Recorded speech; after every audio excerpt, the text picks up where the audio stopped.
Retirement. It's the long-awaited chapter we all look forward to. After decades of hard work, sacrifice, and dedication, we finally earn the right to slow down and savor life. For many, retirement is painted as a dream, a time of peace, travel, hobbies, and well-deserved rest. But what if that dream, for some, quietly turns into a silent struggle? Before we dive into today's truth-telling episode, take a moment to subscribe and leave a comment below. We want to hear from you. What's been the biggest surprise for you in retirement? Let's talk about it.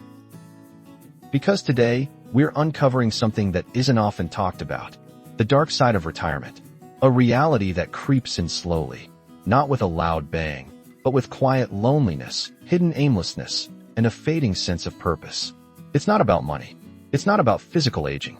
It's about time, too much of it, and not knowing what to do with it. Many seniors report feeling more anxious, more depressed, and even more physically unwell after they retire. It doesn't make the headlines. It doesn't show up in happy vacation photos. But the emotional weight of endless unstructured time can take a very real toll on the human spirit. This video isn't meant to scare you. It's meant to open a door. If you've ever felt lost after leaving the workforce, if your days feel long but strangely empty, if you sometimes wonder what you're supposed to be doing now, then stay with us. You are not alone, and what we uncover in the next few minutes could help you find your strength again. Number 1. Loss of structure and routine. One of the greatest shifts that happens after retirement is often invisible, the quiet collapse of daily structure. For decades, your mornings started with a purpose. Whether it was clocking into a job, preparing the house, or getting involved in your community, your days had a shape, a rhythm, a reason to get out of bed. And then, almost overnight, that rhythm stops. Without a routine, time becomes a blur. Morning blends into afternoon. Days lose their names. Weekends don't feel any different. And while that might sound like freedom at first, over time, it becomes something else: confusion, boredom, even sadness. Many retirees don't expect this. They imagine structure as a burden lifted. But in truth, it was never the structure itself that was the problem. It was who it served. Routine isn't just a tool to keep us busy. It's a form of emotional grounding. It gives us anchors. When those anchors disappear, we begin to drift. Studies have shown that seniors without a consistent daily routine are more prone to depression and cognitive decline. This isn't about keeping busy just for the sake of it. It's about the mental health benefits of predictability. A simple morning walk, scheduled phone calls, or even a weekly lunch group can act as stabilizers. Without these, time begins to feel endless, and not in a good way. Here's a question for you. Since retiring, what part of your old routine do you miss the most? Let us know in the comments. Was it your morning coffee before work? The daily drive? Even your regular meetings? If you're watching this and feeling like your days have become aimless, that's okay. You're not lazy. You're not broken. You're going through a shift that nearly every retiree faces, but few talk about. The key isn't to bring back your old job. The key is to build a new structure, piece by piece, around what matters now. Maybe it's gardening every morning. Maybe it's volunteering on Wednesdays. Maybe it's joining a local club or simply calling a friend every Friday. Small routines lead to big changes. If this resonates with you, hit the like button. It helps us reach more seniors who may be silently struggling with the same thing. And keep watching, because next, we're exploring how too much leisure can actually increase feelings of emptiness. Number 2, the paradox of leisure. Leisure. It's what most of us dream about during the working years. Long walks with nowhere to be. Afternoon naps. Reading for hours. Watching your favorite shows without a ticking clock in the background. It sounds like paradise. But here's the truth no one likes to admit. Too much leisure can feel like nothing at all. Let's be honest. Leisure is only satisfying when it comes after effort. A lazy Sunday feels good because it follows a busy week. But when every day is Sunday, when there's no contrast, no challenge, no reason to rest because you've done nothing worth resting from, that's when leisure loses its meaning. Many retirees find themselves trapped in this paradox. They have all the time in the world to relax, yet they feel more restless than ever. That's because our brains are wired for growth, engagement, and a sense of achievement. When those things disappear, even pleasure becomes hollow. Have you ever sat in front of the TV for hours and realized you can't remember what you watched? Or taken a nap in the middle of the day, not because you were tired, but because you didn't know what else to do? That's not laziness. That's a signal, a quiet one, that you might be longing for something more meaningful than just rest. Here's where things get serious. Studies have linked excessive leisure without purpose to higher rates of anxiety and even physical health decline in older adults. It turns out, leisure without intention can become a slow erosion of identity. We stop seeing ourselves as useful, creative, or needed, and when that self-image fades, so does our motivation. Let me ask you something. What activity used to make you feel alive? Was it painting, teaching, fixing things around the house? Write it in the comments. It might remind someone else of what they've been missing, too. This doesn't mean leisure is bad. Far from it. But it has to be balanced. The best kind of rest comes after contribution. The most joyful relaxation comes when you feel you've earned it. That's why many retirees feel more energized after volunteering or helping their grandchildren than after a day spent alone watching TV. If this strikes a chord, let us know by subscribing. We're building a community here of older adults who want more than just passing time. They want purpose, connection, and a life that still matters. And in the next part, we'll talk about how isolation, another hidden danger, can quietly take hold during retirement. Stay with us. Number 3, the silent weight of isolation. One of the most overlooked changes in retirement isn't physical, it's social. For years, your life likely involved daily interactions, coworkers, clients, neighbors, even casual chats at the grocery store. These small moments added up. They reminded you that you were part of something bigger. But after retirement, those interactions shrink. Colleagues stop calling. The phone rings less.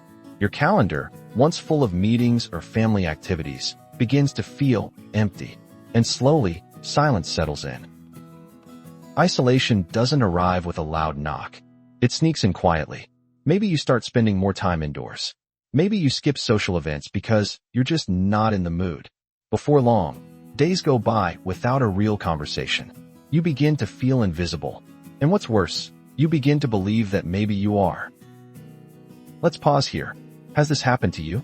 Have you ever gone a full day, or more, without speaking to someone who truly knows you? If so, leave a comment. You're not alone, and your story might help someone else break their silence. The health risks of isolation are real. Research shows that social isolation can be just as harmful to physical health as smoking or obesity. It weakens the immune system, raises blood pressure, and increases the risk of dementia. Emotionally, it's even more devastating, leading to depression, anxiety, and a slow fading of self-worth. Humans are built for connection. We need to be seen, heard, and understood. Retirement often removes the built-in systems that provided that. The workplace, the community events, the day-to-day tasks that kept us socially engaged. When those are gone, it's up to us to rebuild that web of connection, and that's not always easy. But it is possible. Some seniors join clubs or take classes. Others find new purpose in mentoring, volunteering, or even learning technology to stay connected with loved ones online. These choices might seem small, but they are acts of courage. They say, I still have something to give. I still want to be part of the world. Here's a thought. Who's one person you haven't spoken to in a while but wish you had? A sibling? An old friend? Leave their relationship to you in the comments. It might inspire someone to make a call today. If you've ever felt the heavy silence of isolation, you're not alone, and you don't have to stay there. In the next part, we'll explore another overlooked danger of retirement, the loss of identity. Who are we when the title and the role are gone? Stick with us. This journey is just beginning. Number 4, the loss of identity after retirement. For decades, your identity may have been tied to what you did. You were a teacher, a nurse, a truck driver, a business owner, a parent raising kids, a manager leading a team, a neighbor who could always be counted on. You had a title, a role, a reason to be recognized. And then, one day, it's all behind you. The retirement party ends. The goodbyes are said. And suddenly, when someone asks, what do? You hesitate. You pause. You're not sure how to answer. This is the hidden heartbreak of retirement that few speak about. the loss of identity. Without your former roles, you might begin to feel like a shadow of who you once were. Not because you've stopped being valuable, but because the world often stops reminding you that you are. Let's take a moment. If you've ever struggled with this feeling, comment below. What title or role did you once hold that you deeply miss today? Seeing your words might help others realize they're not alone in this silent grief. Psychologists call this the identity void. It's the strange and painful space that opens up when we no longer have an answer to the question, who am I? This void can lead to self-doubt, a lack of motivation, and even depression. Because when we lose identity, we often lose direction. But here's the truth. Who you are was never limited to what you did. You are more than your job title. You are more than your responsibilities. Retirement doesn't erase your identity. It gives you the chance to redefine it. It might not happen overnight, but piece by piece, you can build a new identity, one shaped by passion, wisdom, and choice. Maybe now you're a mentor, a community elder, a lifelong learner, a storyteller, a creator, a friend who always shows up. Many retirees find renewed purpose by exploring long-buried interests. Others discover new joy by sharing what they've learned across decades of living. Some start writing, others start gardening, and some simply begin by helping one person who needs them. If you felt unsure of who you are now, start small. Ask yourself, what do I love? Who do I care about? What legacy do I want to leave? Your identity is not lost. It's waiting to be reclaimed. And if this message speaks to you, please hit that like button. It lets us know these conversations matter. Because in the next section, we'll confront another truth. How health can decline when the mind is idle for too long, and what you can do to protect your well-being before it's too late. Stay with us. Number 5. Mental decline from an idle mind. The brain is like a muscle. It needs exercise, stimulation, and challenge to stay strong. But for many retirees, mental activity drops dramatically after leaving the workforce. Without the daily problem-solving, planning, conversations, or responsibilities that once kept the mind sharp, something unsettling begins to happen. The mind slows down. Focus fades. Memory slips. Days pass in a mental fog. And here's the most alarming part. Cognitive decline often starts not with a medical condition, but with disuse. When routines disappear and purpose fades, the brain receives fewer cues to stay alert. You may find it harder to remember names, or you lose track of time more easily. Conversations feel more tiring. Reading doesn't hold your attention like it used to. These changes can feel subtle at first, but over time, they compound, and they can be deeply discouraging.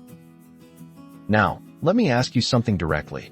Have you noticed any changes in your own memory or focus since retiring? Drop a comment below, even if it's just a word or two. You may be surprised how many others feel exactly the same. The connection between retirement and cognitive health is real. Studies show that retirees who remain mentally active through hobbies, volunteering, or learning have a much lower risk of dementia. On the other hand, extended periods of mental inactivity, especially when paired with isolation or depression, can accelerate decline. The good news? It's never too late to reawaken the brain. Mental stimulation doesn't mean solving complex math problems or going back to school, unless you want to. It can be as simple as learning something new, trying a puzzle, picking up a new language, playing a musical instrument, even teaching someone else what you know exercises the mind in powerful ways. And don't underestimate the power of conversation. Talking with others, especially about meaningful topics, lights up multiple areas of the brain. So does laughter. So does storytelling. All of these small activities help the mind stay agile. Here's a challenge. What's one mental activity you could try this week that you haven't done in a while? Maybe it's writing a letter, playing a board game, watching a documentary, and discussing it with a friend. Share your idea in the comments. It might inspire someone else to act today. We have more control than we think. The brain is resilient. It wants to grow, but it needs you to feed it, stretch it, and use it. If this section resonated with you, don't forget to subscribe. We're building a space here where older adults can feel empowered, not forgotten. In our next and final section before the conclusion, we'll face the biggest challenge of all, the emotional weight of feeling useless, and how to reclaim a sense of value in this new chapter of life. Number 6. The emotional weight of feeling useless. There's a pain that many seniors carry quietly, even when surrounded by comfort and calm. It doesn't always have a name. It doesn't always come with tears, but it lingers. It whispers questions that cut deeper than most realize. What am I contributing now? Do I still matter? Would anyone even notice if I disappeared? This is the emotional weight of feeling useless, and it is heavier than most people dare to admit. When we're young, we're taught that value comes from doing, from producing, providing, fixing, helping. And for years, maybe even decades, that's what you did. You showed up. You worked hard. You raised families. You kept things running, often without thanks or rest. But now, in retirement, the world feels quieter. People stop asking for your help as often. The phone doesn't ring with requests. And slowly, that once steady hum of usefulness fades away. Let's pause here.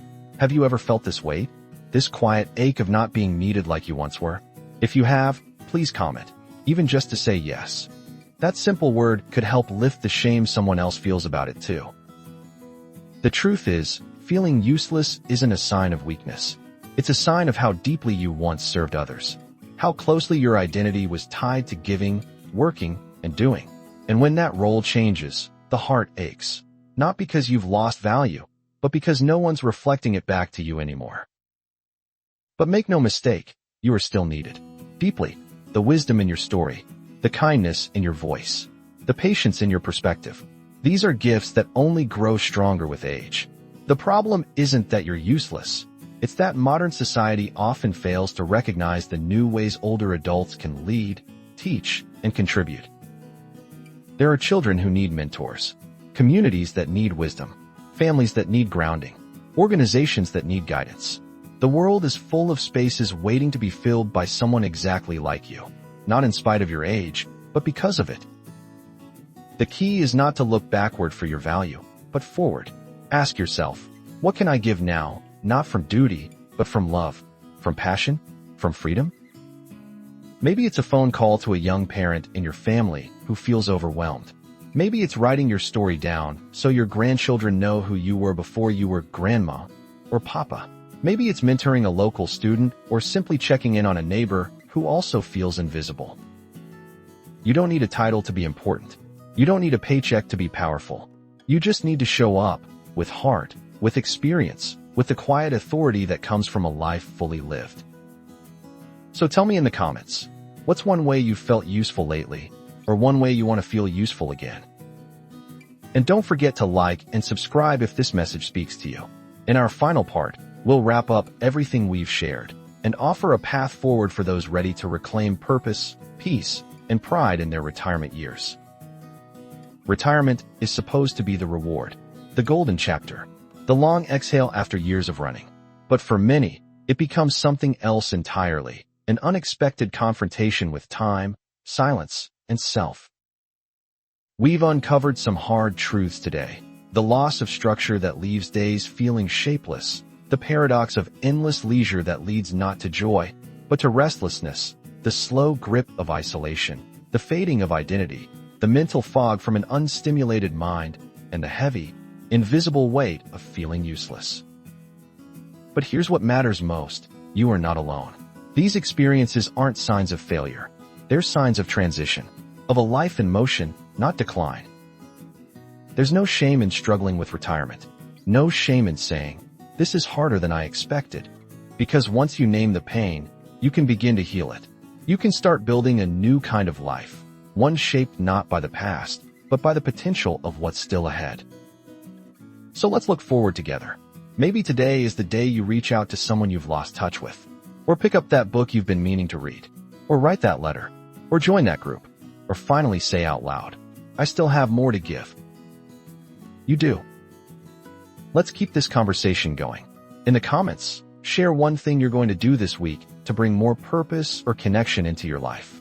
Big or small, it matters. And if this video moved you, please subscribe.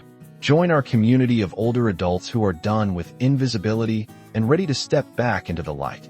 Hit the like button so others can find this message. Share it with a friend who needs it. Let's walk this next chapter together. Because retirement isn't the end of your story. It's just a different kind of beginning.